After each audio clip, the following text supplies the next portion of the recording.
Hello, my dear students. How are you doing? I hope you all are doing well. Stay healthy, stay fit, and keep studying. With this, I, Ms. Rupali Avare, welcomes you all for this today's session on chapter electricity. This is the part 2 of this chapter. In the earlier chapter, we have learned the concepts like the current, potential difference, electric potential, then we have seen the Ohm's law, as well as we have seen some of the numericals. So today at the end of this session you will be able to understand the concepts like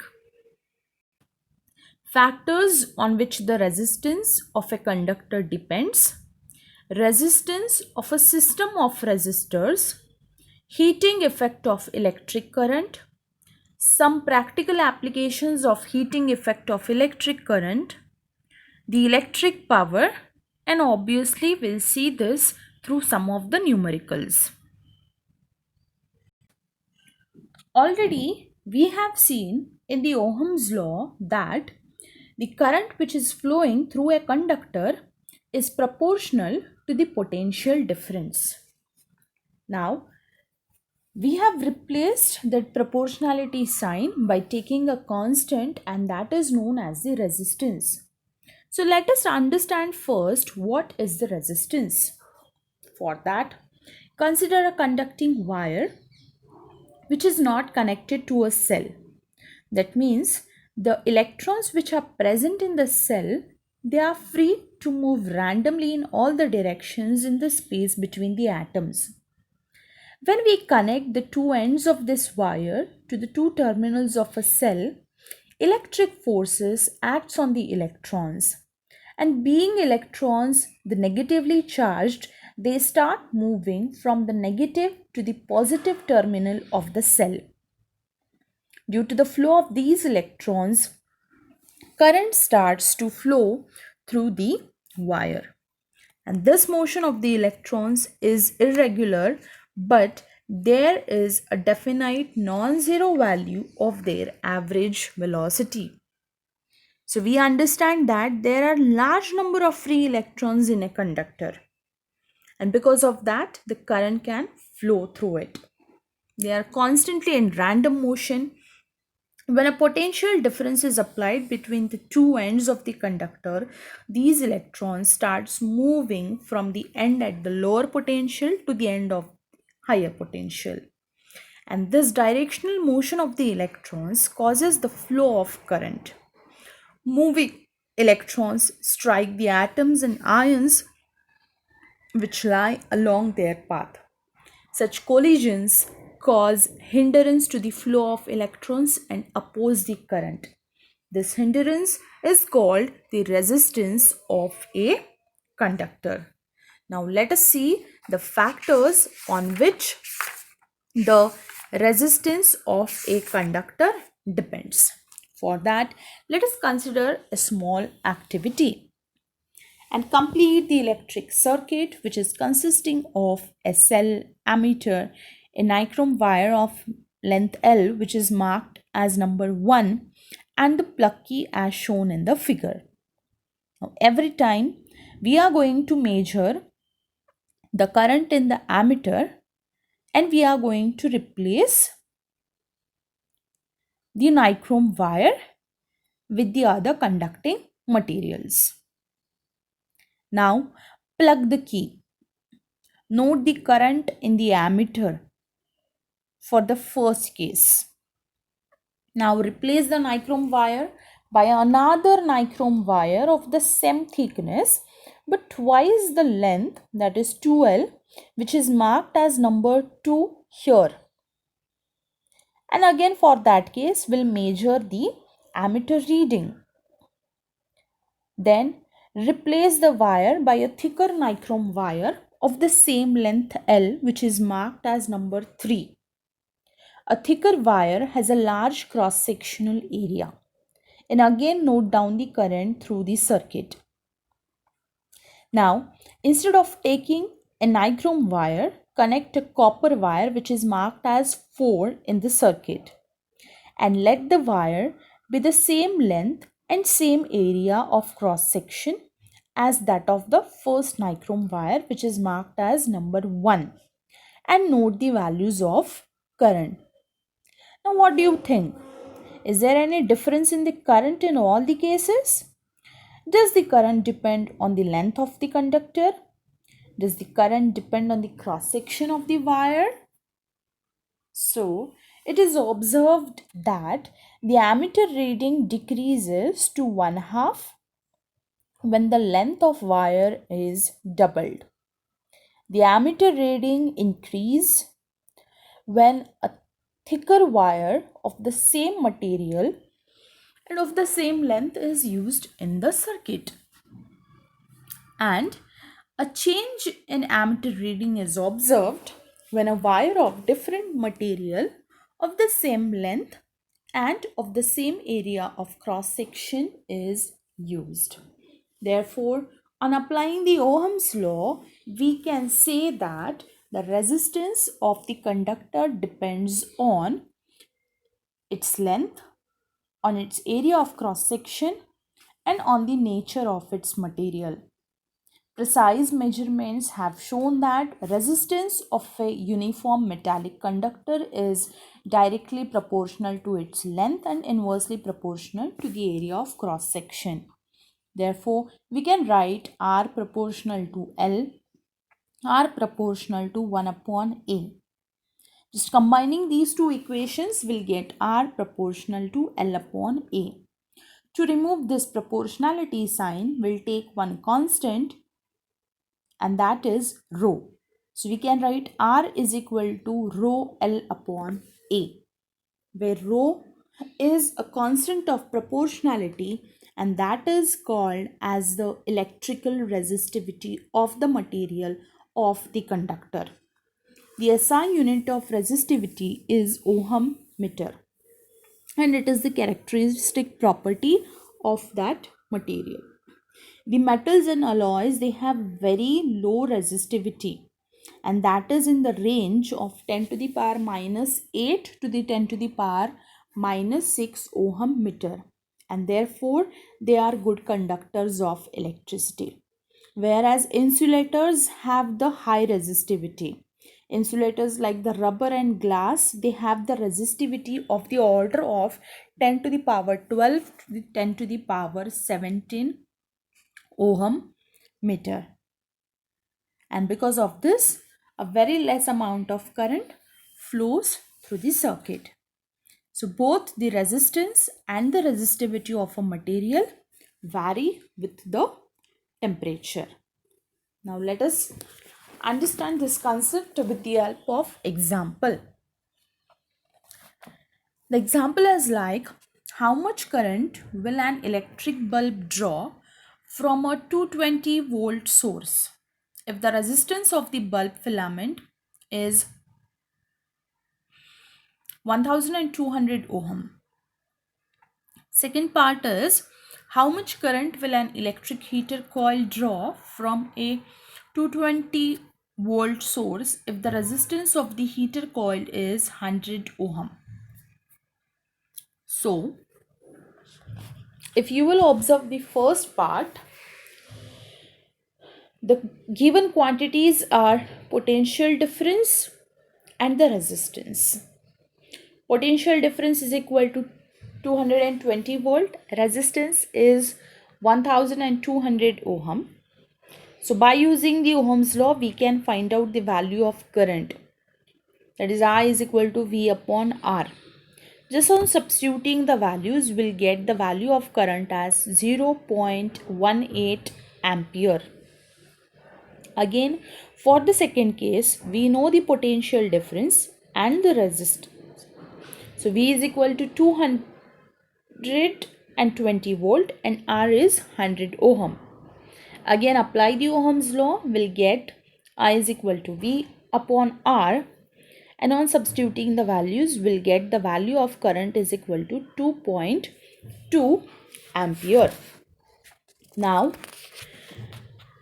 if you will observe the difference of the current drawn by an electric bulb when and the electric heater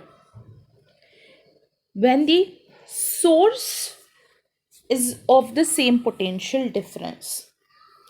So in the first case, if you will observe the resistance, it is 1200 ohm. In the second case, the resistance is 100 ohm and the potential difference that remains the same.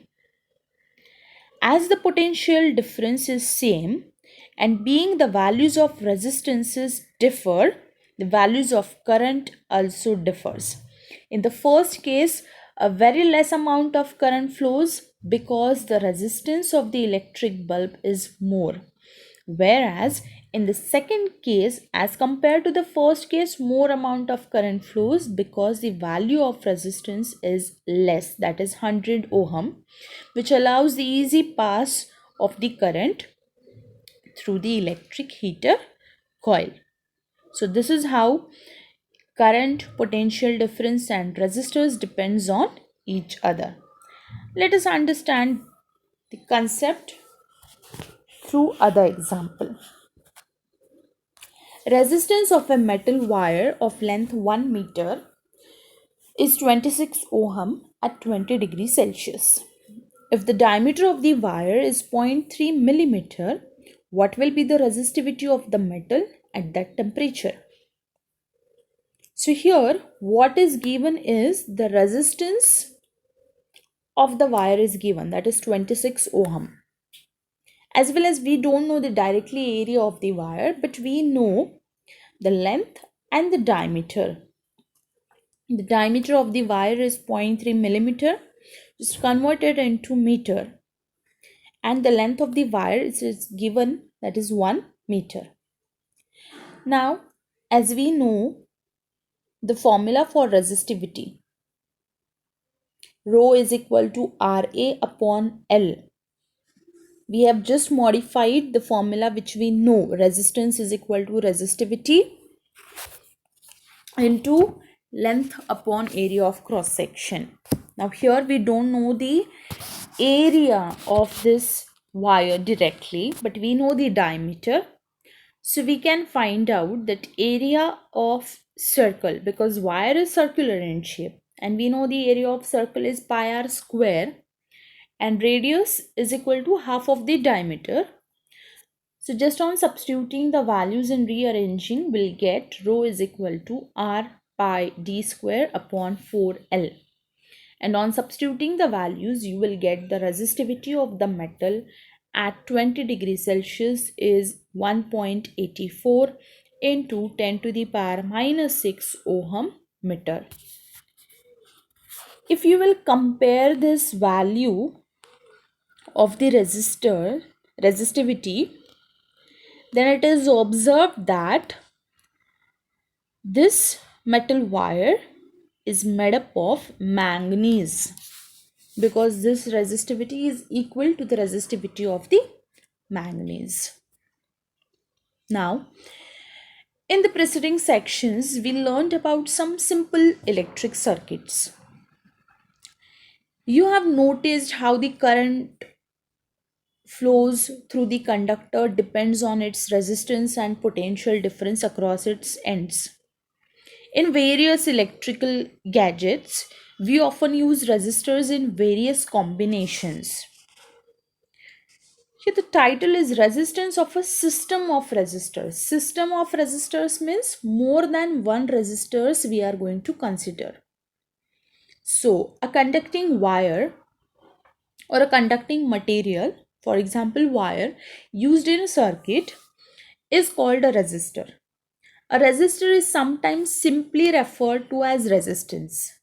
Two or more resistors can be connected in series, in parallel, or in a manner that is a combination of those two. There are two methods of joining the resistors together. One is we can connect them in a series manner and we can also connect them in the parallel manner. So let us start first with the resistors in series. Now observe the circuit diagram. which is in front of you, you will notice that there are three resistors, R1, R2, and R3, and they all are joined end to end. So we can say here the resistors are said to be connected in series. So when two or more resistors are said to be connected in series if the current flowing through one also flows through the others. If you will see here, the current which is flowing through the resistors is same. Same current is flowing through R1, the same current is going to flow through R2, and same is going to flow through R3. But you will notice that potential difference, if you will measure across each resistor, then that is going to be different. So, two or more resistors are said to be connected in series if the current flowing through one also flows through the others. You will also find the value of the current is the same everywhere in the circuit. So, in a series connection, the same current passes through the resistors and the potential difference V is equal to the sum of the potential differences V1 plus V2 and V3. Therefore, we can write V is equal to V1 plus V2 plus V3. Just by applying the Ohm's law, we'll get V1 is equal to IR1, V2 is equal to IR2, V3 is equal to IR3. And therefore, just on substituting these values in the above equation, we'll get Rs is equal to R1 plus R2 plus R3. So we can conclude that when several resistors are joined in series, the equivalent resistance of the combination Rs is equal to the sum of their individual resistances R1, R2 and R3 and is also greater than any individual resistance. Now, when the resistors are connected in series, you have to keep these points in your mind. That is, the same current flows through each resistor. The effective resistance of the resistor is equal to the sum of their individual resistances. The potential difference between the two extremes of the arrangement is equal to the sum of the potential differences across individual resistors. The effective resistance is larger than each of the individual resistances, and this arrangement is used to increase the resistance in a circuit. With this, there are some advantages and disadvantages of the electric circuit in series. So let us see first what are the advantages. Now, when these resistors are connected in series, in this case, it is easier to switch on or off all the appliances because all are connected together in a series. So we can operate all at a time. Also, it is safer or less current flows through the circuit. It is used when hundreds or thousands of bulbs are to be used together so that same current passes through all and they can switch on and off together. For example, the Diwali light decoration. But with this, there are some of the disadvantages like if one electrical appliance stops working due to some defects, then all other appliances would stop working. Like in the Diwali light decoration, Diwali mala, right? If one of the light, if one of the bulb, if it stops working, then that technician needs to check each and every bulb, right? So it is a more tedious job because if one stops working, the others will also stop working. All electrical appliances have only one switch due to which they cannot be turned on and off separately. all the appliances do not get the same voltage, as the voltage gets divided in series combination, and the equivalent resistance increases too much, to which the amount of current flowing becomes very small. Now let us see the resistors in parallel. Just observe this diagram. So here you will observe that the resistors R1, R2 and R3 are connected together between X and Y. Here the resistors are said to be therefore connected in parallel. If you will observe here, the current flowing through each resistor is different. It gets divided. But if you will notice, the potential difference across each resistor is same. Therefore, if the resistors are connected in such a way that the same potential difference gets applied across each of them, then they are said to be connected in parallel. You will find that the current I gets divided into the branches such that I is equal to I1 plus I2 plus I3. The total current flowing into the combination is equal to the sum of the currents passing through the individual resistors. The currents I1, I2, I3 through the resistors R1, R2, R3 by applying the Ohm's law. Since the resistors are in parallel, we can write equivalent current I is equal to I1 plus I2 plus I3, and then substituting the values of the current in the above equation, will get V upon R equivalent equal to V upon R1 plus V upon R2 plus V upon R3. As potential difference is constant, it will get cancelled and we will get 1 upon R equivalent is equal to 1 upon R1 plus 1 upon R2 plus 1 upon R3. Now here we have considered 3 resistors.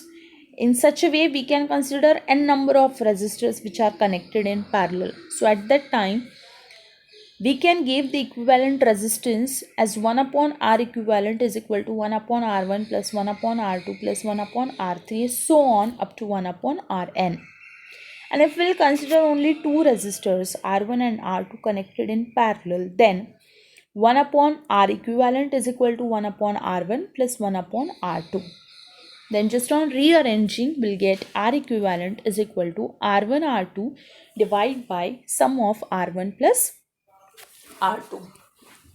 Now, when the resistors are connected in parallel, you should remind these points, like the inverse of the effective resistance is equal to the sum of the inverse of the individual resistances. The current flowing through an individual resistor is proportional to the inverse of its resistance, and the total current flowing through the circuit is the sum of the currents flowing through individual resistors. The potential difference across all resistors is the same. The effective resistance of resistors connected in parallel is less than the least resistance of individual resistors, and this arrangement is used to reduce the resistance in a circuit. Now with this, when these resistors are connected in parallel manner, there are some uses, advantages and disadvantages. So this type of arrangement is normally used in homes for connecting bulbs and different household appliances, because each appliance we can operate separately as the requirement of current of each appliance is different. So even if one electrical appliance stops working due to some defects, all other appliances they can work fine. Individual appliances can be turned off and on separately. Each electrical appliance gets the same voltage as the power supply line.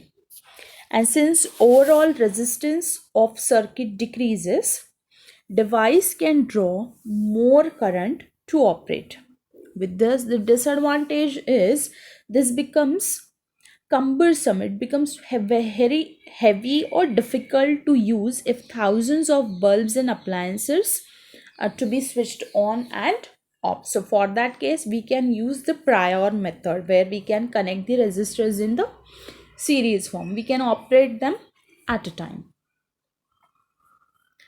With this, now let us see what is the heating effect of the electric current. Now we know that a battery or a cell is a source of electrical energy. The chemical reaction within the cell generates the potential difference between its two terminals that sets the electrons in motion to flow the current through a resistor or a system of resistors connected to the battery. We often observe this in our day-to-day life. An electric fan becomes warm if it is used continuously for a longer time. So, part of the energy is used in maintaining the current that may be consumed into useful work, like in the rotating the blades of the electric fan.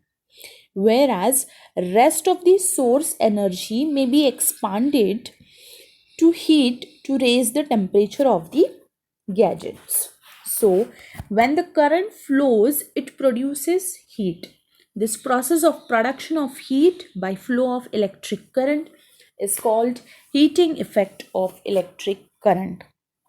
When electric charges move through a wire, they lose some of the energy to the atoms in the wire. The atoms in the wire start vibrating on receiving the energy, and hence the wire starts to heat up. Some of this electric energy is converted to the heat energy. The amount of heat generated is in accordance with the Joule's first law, that is, H is equal to I square RT. This heating effect is applied in the industries such as the soldering, welding, cutting, and drilling, etc. This law implies that the heat produced in a resistor is directly proportional to the square of the current. It is directly proportional to the resistance, and it is directly proportional to the time for which the current flows through the resistor. Then there are many practical applications of heating effect of electric current. As we know that the generation of heat in a conductor is an inevitable consequence of the electric current. In many cases, it is undesirable as it converts useful electrical energy into heat. In electric circuits, the unavoidable heating can increase the temperature of the components and alter their properties. However, heating effect of electric current has many useful applications. The electric laundry iron, electric toaster, electric kettle which is used for boiling the water, electric oven, electric heater, electric bulb, electric fuse, electric geyser. These are some of the familiar devices which based on the Joule's heating. The electric heating is also used to produce a light, as in an electric bulb. Another common application of Joule's heating is the fuse, which is used in the electric circuits. It protects the circuits and appliances by stopping the flow of an unduly high electric current. The fuse is placed in series with the device. It consists of pieces of wire which are made of a metal or of an alloy of the appropriate melting points. For example, the aluminium, copper, iron, lead can be used.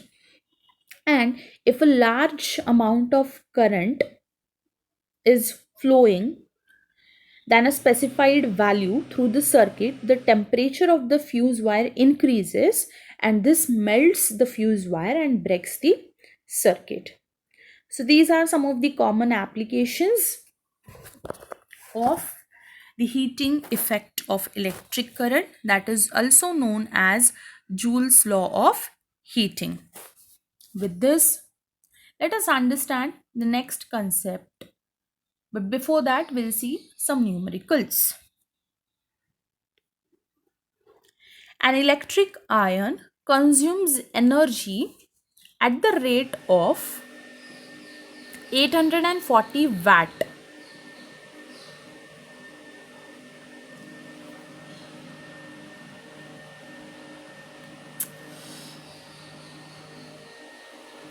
when heating is at the maximum rate and 360 watt when the heating is at the minimum.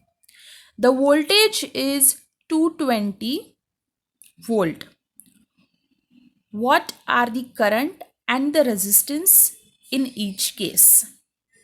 So here we want to find out the current and the resistance. Before that, let us see the concept of electric power.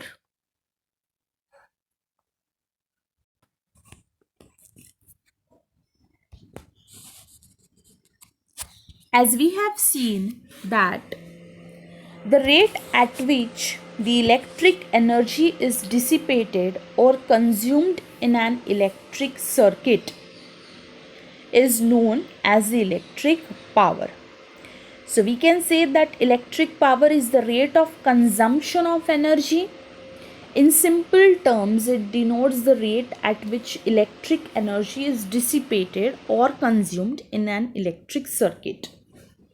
The power is given by P is equal to VI, or by applying the Ohm's law, we can write this as P is equal to I square R or P is equal to V square upon R. The SI unit of electric power is watt. It is the power which is consumed by a device that carries 1 ampere of current when operated at a potential difference of 1 volt. Thus, we can write 1 watt is equal to 1 volt into 1 ampere. The unit watt is a very small. Therefore, in actual practice, we use a much larger unit called as the kilowatt, and that is equal to 1000 watts. Since electrical energy is the product of power and time, the unit of electric energy is therefore watt hour. 1 watt hour is the energy consumed when 1 watt of power is used for 1 hour. The commercial unit of electric energy is kilowatt hour, which is commonly known as unit.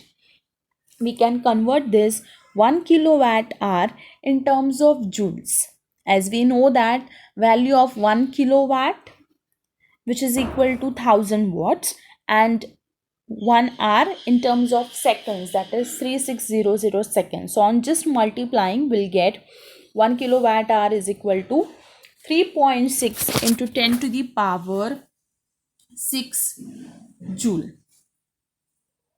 Now let us solve this problem. So as we have seen that power is equal to voltage, that is potential difference, into current. Now when heating is at the maximum rate, we can find out, here two cases are given: heating at the maximum rate and heating at the minimum rate. Okay, so we can find out the values of current and resistances in both the cases. For first, we can find out the current is equal to power upon potential difference. Power is given 840 watt upon voltage is 220 volt. On calculating, we'll get current as 3.82 ampere. And the resistance of the electric iron is R is equal to V upon I, that is by using the Ohm's law. On substituting the values, we'll get the value of resistance as 57.60 ohm. Then for the second case, when heating is at the minimum rate, we can find out I is equal to power upon potential difference 360 upon 220, which is equal to 1.64 ampere. And we can find out the resistance by using the Ohm's law. R is equal to V upon I, 220 upon 1.64, which is equals to 134.15 ohm. So from these two cases, it is observed that when the heating is at the maximum rate, the resistance is less, whereas when heating is at the minimum rate, the resistance is high. Let us solve one more numerical. 100 joule of heat is produced each second in a 4 ohm resistance. Find the potential difference across the resistor. So what is given? Heat which is produced, that is given in terms of joules, 100 joules. The resistance is given 4 ohm. Time is given. This amount of energy is generated or heat is generated every 1 second. So time is 1 second. We want to find out what is the potential difference, that is V. Now we have a relation that if a heat is produced, that means we are going to apply the Joule's law of heating. That is H is equal to I square RT. On rearranging this equation, because we want to find out first current. So current is equal to square root of H upon RT. On substituting the values and calculation, you will get the value of current as 5 ampere. Now we know the current, we know the resistance, we can find out the value of potential difference by using the Ohm's law. V is equal to IR. So substitute the values, you will get the value of potential difference as 20 volt. Now let us solve one more numerical. An electric bulb is connected to a 220 volt generator. The current is 0.5 ampere. What is the power of the bulb? As we know that power is equal to potential difference into current. We know the potential difference, it is 220 volt and current is 0.50 ampere. Just on simple multiplication, we'll get the power as 110 joule per second, and joule per second is equivalent to watt. That is equals to watt. So we'll get power is equal to 110 watt. Let's solve one more example. An electric refrigerator rated 400 watt operates for 8 hours per day. What is the cost of the energy to operate it for 30 days at rupees 3 per kilowatt hour? Now don't look at the solution, just think and try to solve it on your own. Take some time.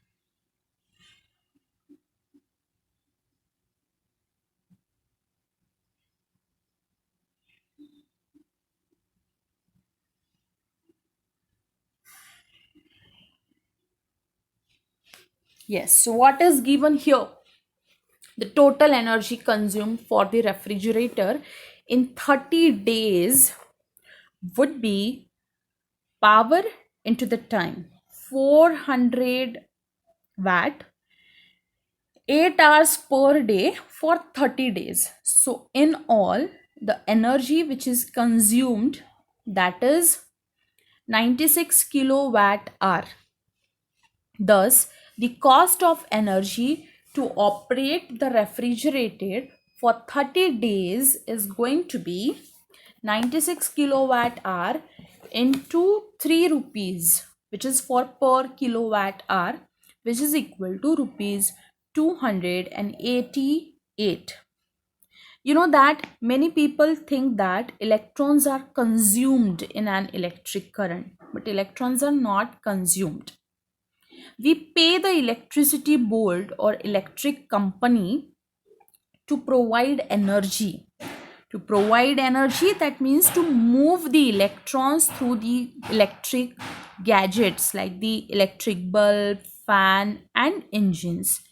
And we pay for the energy that we use. So here we'll stop for today, and this is the end of this session. Now with this, we'll do a short revision of part 1 and part 2. A stream of electrons moving through a conductor constitutes an electric current, and conventionally the direction of current is taken opposite to the direction of the electrons. The SI unit of current is ampere. Then we can connect the resistors in series and parallel manner. Then we have seen the Ohm's law. The potential difference across the ends of the resistors is directly proportional to the current through it, provided its temperature remains the same. The resistance of a conductor depends directly on its length, inversely on its area of cross section, and also on the material of that conductor. Then to set the electrons in motion in an electric circuit, we use the cell or the battery. A cell generates the potential difference across the terminals, and it is measured in terms of the volt. The equivalent resistance of several resistors in series is equal to the sum of their individual resistances. And then a set of resistors connected in parallel has an equivalent resistance. 1 upon Rp is equal to 1 upon R1 plus 1 upon R2 plus 1 upon R3. Then the electrical energy dissipated in a resistor is given by W is equal to V into I into T. The unit of power is watt. 1 watt of power is consumed when 1 ampere of current flows at a potential difference of 1 volt. The commercial unit of electrical energy is kilowatt hour, and 1 kilowatt hour is equal to 3.6 into 10 to the power 6 joule. Thank you. We'll stop here for today.